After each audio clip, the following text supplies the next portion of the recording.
In this video, we'll review the results numerically. The most common way I like to do that is go to goal plots, right-click, insert. Here we can select which goals we want to review. If you have a lot of goals, there's a filter option on the very top that can help you with your selection process. Here we can decide what we are going to plot our goals against. So CPU time, iterations, travels. If you had transient set, there'd be time steps here. We'll check on group charts by parameter. And then you have two options to display results. One is export to Excel. Here on one tab, we have the list of goals we have chosen, the value, which is the value on the very last iteration, minimum max values, progress of convergence, and so on. Other tab shows our temperature versus iteration graph. And our plot data is the numerical value at each iteration. Okay. Now if we click show, we can see the same data we just saw in Excel, but within FloEFD in this separate window here. So here we have the results in the table, and then if we go to history, we can see the convergence graphs here.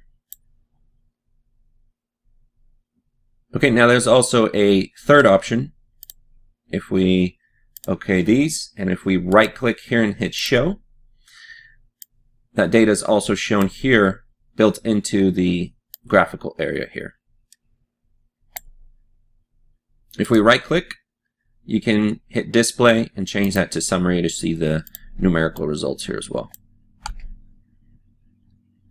If you had forgotten to create a goal before you hit solve, you can still extract numerical data from objects in your model.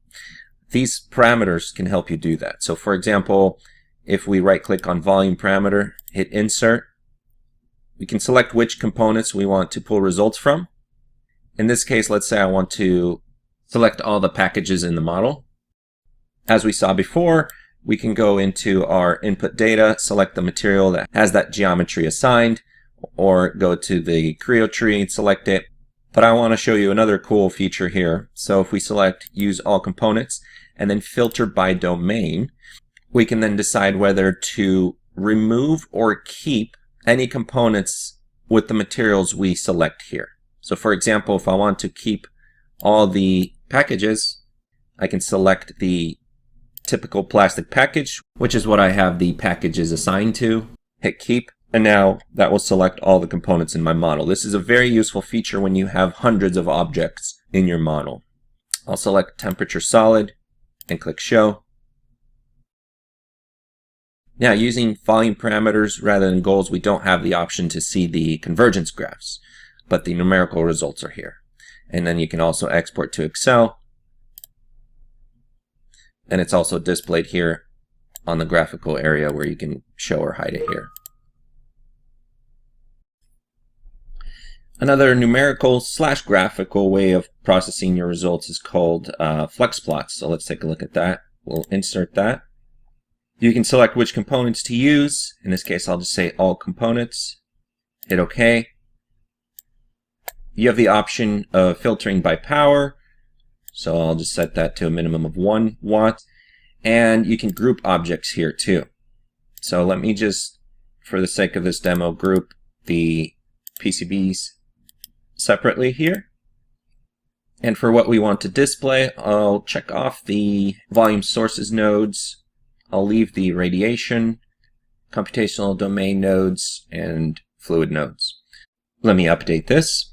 And here we can click and drag. So let me get the PCBs here on one side. Fluid subdomain out here, computational domain. So what this shows is how heat travels through your model. So if we follow one PCB here, we can see that 4.2 watt leaves through thermal radiation. We have through conduction here, 4.5 watts leaves into the gap pad, and then that 4.5 watts goes into the enclosure, where from the enclosure we have 9.8 watts leaving the system. Compared to the other PCB where I believe we had the gap pad directly on the component rather than behind on the PCB, we have 2.3 watts going into thermal radiation, 4.8 watts going into the gap pad, 5.3 watts going into the enclosure, and so on. So it's very customizable, and it's a great way to look at the overall heat transfer path for your complete model or for the components that you select. The last thing I want to mention is the compare tool, which allows you to compare different projects' results numerically and graphically. So for example, let's say I have two different projects here. Let's quickly create one. I'll hit clone, hit OK. And in this new project, let's say I have some different heat sources. Maybe I'm going to attach a different material here for the gap pad. Let's say I go under predefined interface material. Just select a random one here for now. Now I have a different material. I'll hit run, solve.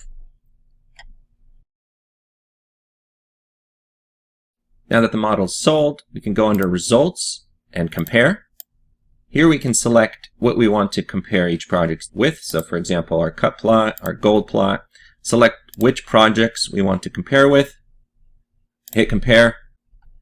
We have our tabs generated here with our cut plots, where we can edit how we want to view them, and our gold plots here comparing the two projects' results.